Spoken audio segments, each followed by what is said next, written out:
C-Roc, how's it going? What's up, Terry? I'm good. Before we started recording, I was like, should I call you Mike or C-Roc? And you said, most of my friends call me C-Roc, so you can call me C-Roc. So thank you for that already. I appreciate it. Yeah, man, absolutely. My pleasure. Yeah. And as we were chatting initially, I mentioned that, like, I felt even more energized just talking to you initially during the intro. And you said that was by intent. So I'd love to hear just like a quick background on what you're doing now and why it's your intent to inject this kind of enthusiasm into people. Well, what I see myself doing now is really inspiring and helping people reach their potential. I got a performance background, I'm a performance expert, and among other things. But that's one of the things that I do, and I don't charge for that. That's not something that I have as a service or an offering. I just live my life as a living demonstration of seeing how far we can take this thing. And when I say take this thing, it's our beingness, right? And so I'm a serial entrepreneur. I got a company called That One Agency, where we help people with warm connections to great podcasts and help them leverage all the aspects of being a guest on podcasts and helping people become that one in their industry.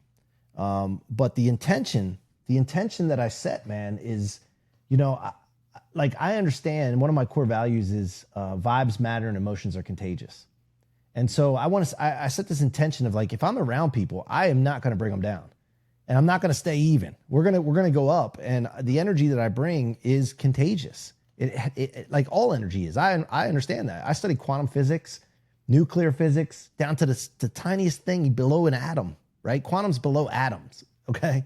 And I understand that this is a fact, that energy is contagious, emotions, vibes, they catch on. So if that's the case, and I know that, I'm responsible for the vibes that I put off, that people are going to catch. And so that's where that came from. It's funny. I was talking to my 6-year-old Tyson the other day, and I was like, Tyson, you can be a thermostat or you can be a thermometer. And he's like, what do you mean? And I said, a thermostat controls the temperature in the room. A thermometer reacts to it. So what you have the ability to do is control the temperature, or in your case, the mood in the room, by being more positive. In other words, Tyson, stop complaining. So I think what you're saying right now makes a lot of sense. And even as an adult, we have to be more aware of the energy that we're giving off, and maybe that other people are giving off too. But you mentioned your core values, and I want to dig deep. I mean, when did you establish these core values? What was the driving force for that as well? Well, let me tell you a quick story about that thermostat thermometer thing. So a lot of people, especially football fans, know who Russell Wilson is. And I was on Harry Wilson, his brother's podcast one time, and it was called the Room Tilters Podcast. Mm-hmm. And I said, where did this name come from? And he said they went to this event, and the general manager for the Seahawks talked about drafting Russell Wilson. And besides his playing ability, he was a smaller statured quarterback. Mm-hmm. And to overcome that, the Seahawks had to justify drafting him. And the reason they drafted him, besides his skill, but because of his size, to compensate for that size, was that they considered him a room tilter. Like when he walked in the room, he tilted the room towards him. Not himself, like he's selfish, but everybody paid attention to him because he had this attractive quality. And so that's a story that reminds me of that. And I just wanted to share that with you because it's, if you can be a room tilter, you're doing something. And that's impactful. So the question on core values. So I live my life subconsciously a lot of times, very curious, observing, growing up as a young kid in a very difficult environment, around a lot of brokenness. And when I hit my 40s, I started being more aware. I started doing work on myself after going through a tough time in business. And we can dive in deep into that later. But in doing that, I was working on myself, studying, mentoring from afar to a lot of amazing people. Mm-hmm. And one of the things I started to realize was I needed to develop a filter to filter my thoughts, words, emotions, actions, and the environment that I had around me, the people I had around me, through a filter. And what that filter for me is my mission, number one, and my core values, number two. And so when I started to think about that, I said, okay, what are my core values? And this goes to the point of really understanding who I am and finding out who I am versus what I do. See, most people attach their identity to what they do. Right. And then when that thing that happens to that business or whatever they do crashes or slows down or whatever happens in it, their identity's tied to that. And I've interviewed over 700 people on my podcast, and the people that I talked to, their darkest times came when they were identifying with what they did and what they did crash, whether it was a professional athlete, a veteran, a super successful business person, someone that identified as a husband or wife in a marriage that crashed.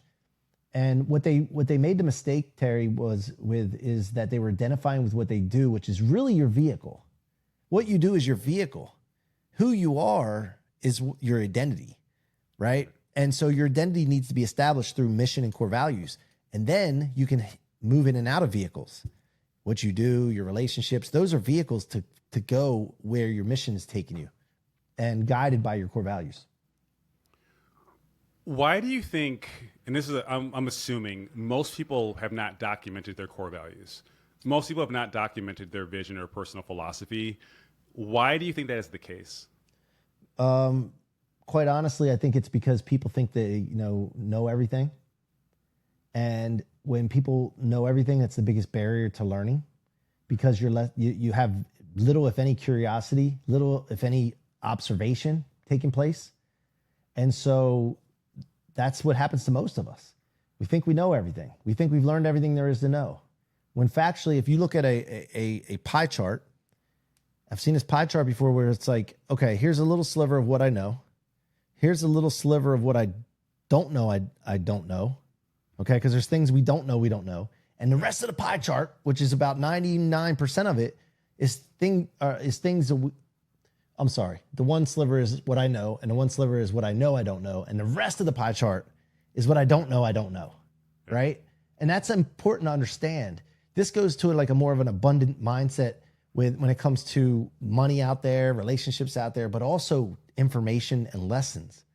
There's an infinite amount of lessons and data to collect out there. And we should never stop learning, because curiosity and observation being cut off is a non-survival behavior. Yeah, and I think the challenge is some people are not intellectually curious, and that's why they don't even bother pursuing these things. And this podcast is for people who are. So that's why I enjoy having guests like you on. And what I'd love to do just for right now is just get an understanding of how you built your current business, how that came to be. Yeah, so I was in the mortgage real estate space for 20 years. Worked with 3 of my best friends I grew up with since I was 10 or 11, which is a blessing and a curse. And we did very well. We created an 8-figure business, and we had branches up from Delaware to Miami in the mortgage business. And there was a point in time where I started to realize, like, this is not the vehicle to get me to where I really want to go. Mm-hmm. And I saw the writing on the wall with another, incident in the mortgage business where there was going to be something that happens to slow the business down. And I really didn't want to go through it again. Right. And so I want to create at some point a 9-figure brand. Just a made up number, right? Just a made up number. I just throw it out there. And I just knew that wasn't the method. So then I got scared, because I was like, this is what I know. This is providing for my family. But yet I felt trapped, right? I felt trapped in fear. And I was like, is this a fluke? Did we have success because it was like a fluke, or do I really know what I'm doing? Mm-hmm. So I went through a little period of time where I was like scared as a 40-some-year-old man. Like I had a moment at one point, it came to a head. I broke down in my kitchen in front of my wife, which I'd never done. And I had a surrender moment where I just couldn't take the weight that I was bearing and putting on myself. I was responsible for it, but I put the weight on my shoulders of my employees, my partners, their families, their kids, everything, their success, everything that can be tied to it. And I came to a point where I just surrendered, and I just told my wife, I can't do this anymore. I got to figure out another way. I can't do this the rest of my life. And at that moment, something came into me where it's like, okay, there is another way. You just don't feel it yet. Because I realized that when you're in the midst of adversity, there's very little, if any, light at the end of the tunnel. Hope is not present. And so the hope started coming back when I realized, like, okay, just keep going. Just keep going.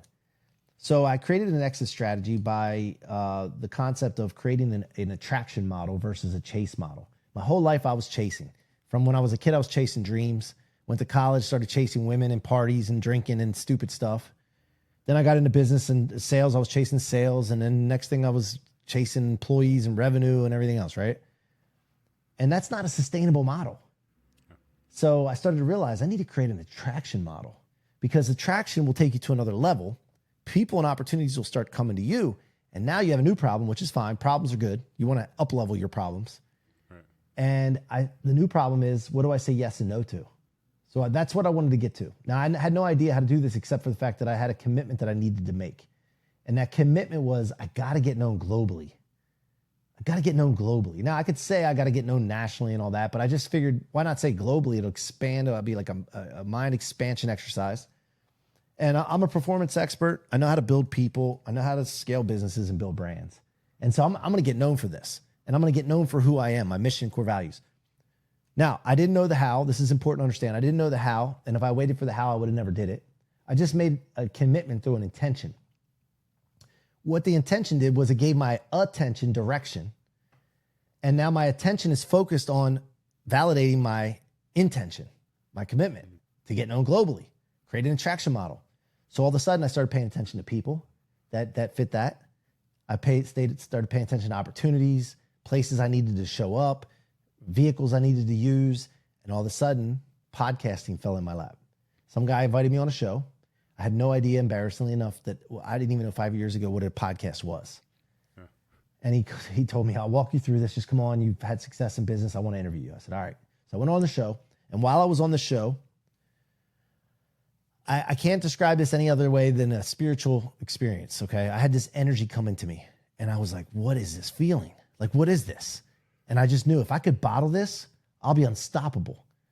Mm-hmm. And I got off that show after the interview, after feeling amazing and feeling like I'd crushed it on the first time. I was like, man, this is awesome. And I called my assistant up and I said, and she's our ops manager at our company now. I said, Kim, I need to get on podcasts. I need clear the schedule. I need a podcast every day. I don't care who it is, what topic they talk about. I don't care from the first guest they ever had. I need to be on shows every day. I started going on, Terry, 7 to 10 shows a week for 5 years. Wow. I've been on over now 1,100 shows as a guest, and it's changed my life.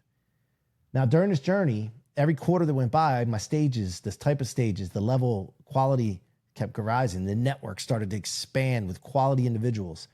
Mm-hmm. Physical stages, podcast stages started to expand. And I started to realize I need to document this. This is going to be valuable. I had no idea what to do with it, but I just knew. So we started documenting the process. And about 2.5 years ago, the guy that was booking me on shows, his name's Todd, he's my partner now. Yeah. We said, hey, we should start doing this for other people, man. We got the process here. It's intellectual property. So many people overlook their IP, the stuff that they're doing right now that's having success at any level. They don't document it and they don't value it. And so I said, I have this IP now. We need to help other people. So we started a brand called That One. And we realized that if people can differentiate themselves in business, that's what creates success. Mm-hmm. And if you could become that one in your business, not the best, but the different. What makes you different? What quirks do you have? How weird are you? You know, how eccentric are you? What makes you different? And lean into it unapologetically. Mm-hmm. It elevates you. And we were doing that through getting them booked on podcasts through our network that we had developed with warm introductions and teaching them how to leverage all aspects of podcasting. And so that was the transition into this world of what we're doing now, where we're helping people become that one. And it's exciting. I'm fired up about it. And I just love the impact that we're having through other people's mission, elevating and adding rocket fuel to other people's missions. Yeah. I love the focus on being your best instead of the best. And I first heard that from my buddy, Dr. Michael Gervais, who's a high-performance psychologist. And oddly enough, used to be the mindset coach for the Seattle Seahawks. So he also knows your buddy, Russell Wilson. But on my end, I feel like a lot of entrepreneurs out there are spending a lot of energy trying to sound like they're the best, right? They're like, I was nominated for this, I've done this, so on and so forth. But really, like, the best version of yourself is all you have to be. And if you're so busy trying to like hype up who you are, you're diluting the best version of yourself. So I love how this is centered on you being that one, not being the best, being your best, and celebrating that along the way. And one thing that kind of keeps on coming up is, and maybe I'm wrong, but faith. I'm wondering what role faith plays in your life or in your business, if at all. Maybe I'm misinterpreting something, but what role does faith play in your life and business? Yeah, faith is the foundation, my man. I mean, faith is everything to me. I was introduced to Jesus at a young age. My mom, we didn't go to church all the time, but she taught me to pray and she taught me to ask Jesus into my heart. And I just trusted her. And it's been the journey, my faith journey, spiritual journey has been a long one. It's been ups and downs, but I'm in the best place I've ever been in my faith journey because I started to realize through studying other religions, studying people, being a hyper observant, and getting context and contrast, it's allowed me to go back to the Bible, read it again, and understand it better, and then be able to apply it to my life. So it's absolutely everything. And you know, when you start a business and you have an idea, you have to have faith because there's no results to go off of. Yeah. You have to have faith that it's going to work, or you're going to figure it out. And that goes to, you know, not just business, but relationships, your health, everything. And so, yeah, it's a big part. It's foundation. Yeah. So let's go from there and then talk about like some challenges that you might have had in your business and perhaps how faith helped you navigate that. But would love to hear any story that you feel comfortable sharing that can highlight that for us. Yeah, well, I mean, I'll take you outside of business first. Like when I was a kid, I grew up around a lot of brokenness, and my parents, I don't remember them ever together. And so I would do the every other weekend thing, living at my mom's, and every other weekend, child support battles, custody battles, conflict. Then you add step parents into the mix. Then you add step kids and half brothers and sisters, and being around and witnessing all that was very traumatic. But I didn't know it was traumatic at the time. I thought it was ordinary. I thought this is just the way it is. And when my mom moved on to her third marriage, I didn't want to move into another man's house. And my dad was getting remarried to his second wife. How old were you at this time? I was about 8 years old. Okay, gotcha. And at that time, my dad brought me to a dinner at a nice Italian restaurant, and him and his new wife, and they were selling me on moving in with them. Yeah. And I bought it hook, line, and sinker. I just said, you know, it sounds great. Now that's a risk as a kid. You're taking, you know, being risky because I had no idea what I was getting into. But I knew that I felt like I had to make a move because I didn't want to go into another man's house, learn another man's rules, all this stuff. So broke my mom's heart, by the way. She told me later, years later, she used to cry herself to sleep as a mom, you know, was obviously firstborn. And anyway, I moved into my dad's. Well, very quickly, I started to see some abusive behaviors, toxic. It was just a lot of fights and problems going on. And I started to realize like, this is not what I want. So I'm like 2 years into this now. I'm like thinking, am I stuck here? And I started to realize, no, I'm not stuck. I can make decisions that cause things to happen. And so I came home from a weekend at my mom's house, and we're driving over these hills in southeastern Pennsylvania going back to my dad's. And these hills don't make you feel good if you have a nervous stomach. Right. And my mom was like, what's wrong? And I said, here's what's going on. I don't really want to go back. And she's like, so I filled her in on everything. And she's like, are you kidding me? You don't have to live with that. I'm going to file court papers to get you out of there. But you got to be committed to this, because if you're not committed, they're going to try to talk you out of it. Right. So I learned a lesson in commitment there, right? Because there's going to be things that happen going forward. It's going to take time for these court papers to be filed. When they get served, you're still going to have to live there for a period of time. Like, you're going to have to stick to your guns here, you know? And, so I went back to my dad's and waited weeks to go by, coming home from school every day, wondering, when these papers were going to be delivered. And one day they did. I came into the house and the tension was thick. I could tell something was up. My dad had these papers in his hand. Now, my dad was a successful Mason.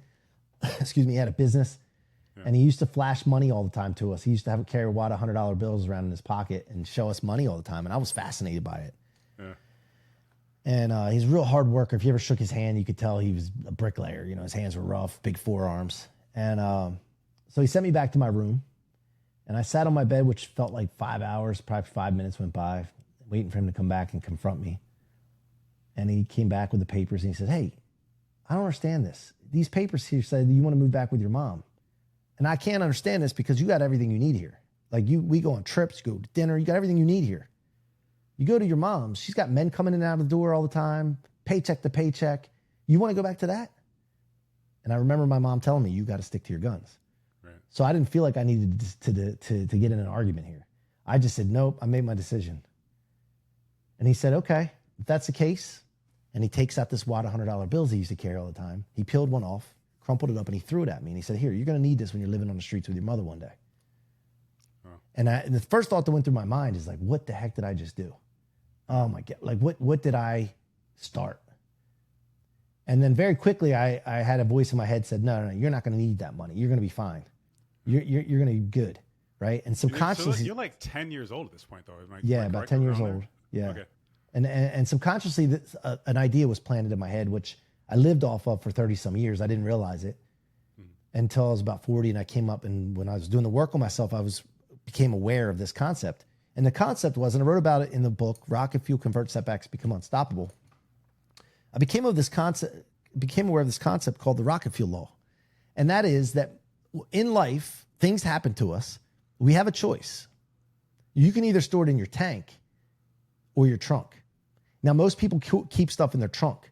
And if you keep stuff in your trunk for too long and you keep packing it in there, it's going to weigh you down and slow you down and probably stop you.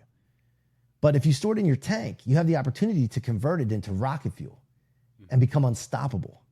And so for my whole life, no matter what I went through, tough times, I always store things in my tank. I stored in my tank. And it motivated me and propelled me and allowed me to learn and observe more. And if things were going good even, I would still use the fact that he said, I'm going to need that $100 bill. I can't let up now. Got to keep going. And so that's the time that I would tell you, for that question, I would answer with that, because business, there's all kinds of things that happen in my life, personally, relationships, business, but it all stemmed to, okay, this is what's going on now. You have a choice. Are you going to store it in your tank or your trunk? And yeah, business, I've been in business, lost millions. I've been through all kinds of stuff, lost people, felt hopeless, been through all of that, and many stories of those things. But that one there, I think, is the most impactful story to share. Yeah, I'd agree, but I want to double click on this a bit, because I have used negative experiences as motivation in the past before. And sometimes it's motivation in the gym. That works very well for short bursts. Like, okay, let's get this last set done. And sometimes it is motivation to get work done. But where I get concerned is the afterburn, right? So or the exhaust, are you losing part of yourself by using these negative emotions to fuel you constantly? And how can you kind of cut it off? How can you say, okay, cool, it was useful for this moment to get through this, but I don't want to have that drive as I'm going throughout my day all the time. Otherwise, it will become toxic. Yeah, so I have an analogy for that as well. So as you work on yourself and you develop yourself into a higher octane engine, okay, we'll use this analogy here. You can't use the same fuel or all of the same fuel at times, because your engine's too refined, and sometimes it doesn't work as good. And you don't want that stuff, that byproduct that you're talking about. So what becomes your fuel from that point forward is your goals and dreams that you put out in front of you to cause and create a future. That is a higher octane fuel like no other, but you can't use that because you don't even know how to cause and create futures. You don't know how to be intentional and set things out in front of you when you're not refined, not that better engine, right? Yeah. But I will tell you this concept too. We've all heard this, I believe, is that good times create weak men, tough times create tough men, right? And there's a cycle with that. Yeah. And so when things are going so good, I'll actually artificially create challenges. Oh gosh. To manufacture a tough time, as far as I'm concerned, the perception of a tough time, because I don't want to get complacent. I don't want to become weak. It's the same thing as lifting, you lift weights and you start to get comfortable with 200 pounds. And then you're like, well, I'm not going to keep doing 200 pounds. I'm either going to do more weight or I'm going to add, increase reps, because I need to make it tougher, to make myself tougher. So, yeah. I can align with that analogy because at the gym, that happens to me too. And now, even when I do pull-ups or push-ups, I wear a 20-pound vest, because I'd have to do so many pull-ups to make it worth it if I'm not weighted. Right. Same with push-ups. But I like that perspective where you're saying, hey, look, dude, you can't use the same fuel all the time. If you're still pissed off about that thing that happened X years ago, there's something else you have to do to resolve it. It can't just be energy all the time. But I love the fact that the positive fuel comes from having a vision for your life. And again, I'll go back to Seattle Seahawks. That's what Pete Carroll was saying when he worked at USC. He used to counsel these inner city youth, and they always said, hey, look, it doesn't matter what you say, I'm going to end up dead or in jail. That's all they thought in their head was dead or in jail. And he's like, look, they have no vision. That's the problem. I'm a great coach, but they have no vision. So that's where they started, is helping these kids have a vision so they could have that positive fuel, as you were saying, to push them forward, as opposed to only the negative. So I really appreciate that. Yeah, and I don't know, man. There's a lot of Seattle Seahawks references today. I know. I'm an Eagles fan too, by the way. So I don't Oh yeah. I don't know where it's coming from, but anyway, that was just a story I wanted to tell. So no, I'm not a Seahawks fan. So. Well, we can tell a Michael Vick story if you want. Like that's on you. But. Yeah. Yeah, I got some of those, man. I was at the game where he threw the Deshaun Jackson, the first play of the game down the middle of the field, and I was in a suite in the end zone looking at it. And they keep playing that play all the time, and I was there. It was awesome. Mike Vick was amazing. Let's go back then. I mean, as a kid from Philly, to go from like trying to bounce between houses and houses at 8 years old to being like in this like, you know, box to see like, you know, like the Eagles play. How does that feel? Like I can tell you don't have an ego, but are you satisfied? I mean, what does that look like in your life? No, I still have, like, I'm 47 years old, but I still feel like a kid. So I get amazed still by everything that's happening in my life and things that I get to do and share with my family and friends. And, yeah, I mean, I am nowhere near made where I can go. And so I don't know, it's just part of the journey, man. I'm blessed. I would have never imagined that we have some of the clients that we have in our company, that I get to hang out with some of the people that I get to hang out or interview or even be on shows like this. I could have never imagined this, honestly. I just put a vision out before about impacting people, helping people, and then how that cultivates, not up to me, really, you know, and what comes from it, it's not up to me. I just get to enjoy it. So yeah, it's pretty awesome, man. Yeah, you have a moving stillness about you that is encouraging and comforting at the same time. So I appreciate that. And in closing, I mean, what would you like to say to our audience if you could give them like one piece of advice and maybe it's another story to help them push through perhaps some of their current challenges, or maybe not be afraid to take on more challenges going forward? Yeah, again, I'll end with this. So one thing I do, and you mentioned the gym. So whether it's business or the gym or whatever it is, I'm always looking to create uncomfortable situations, right? I want to create uncomfortable situations for my team. I want to challenge them. I want to be hard on my kids and create uncomfortable situations for them because, look, my kids didn't go through what I went through when I was a kid. So I have to manufacture challenges for them because it's good to have that stable family, wife, husband, married 21 years, never really, you know, had issues with money and they weren't concerned with that at all, not fighting and toxicity in the house. So I have to cause healthy challenges for them, right? So I'm always looking for this. And for the people in my environment, I got to create challenges for them. So, you know, you mentioned the vest. Like I walk on the boardwalk and I jog on the boardwalk here in Ocean City. The other day, I bought a 40-pound vest to walk in because and do push-ups in because I wanted to create an uncomfortable situation.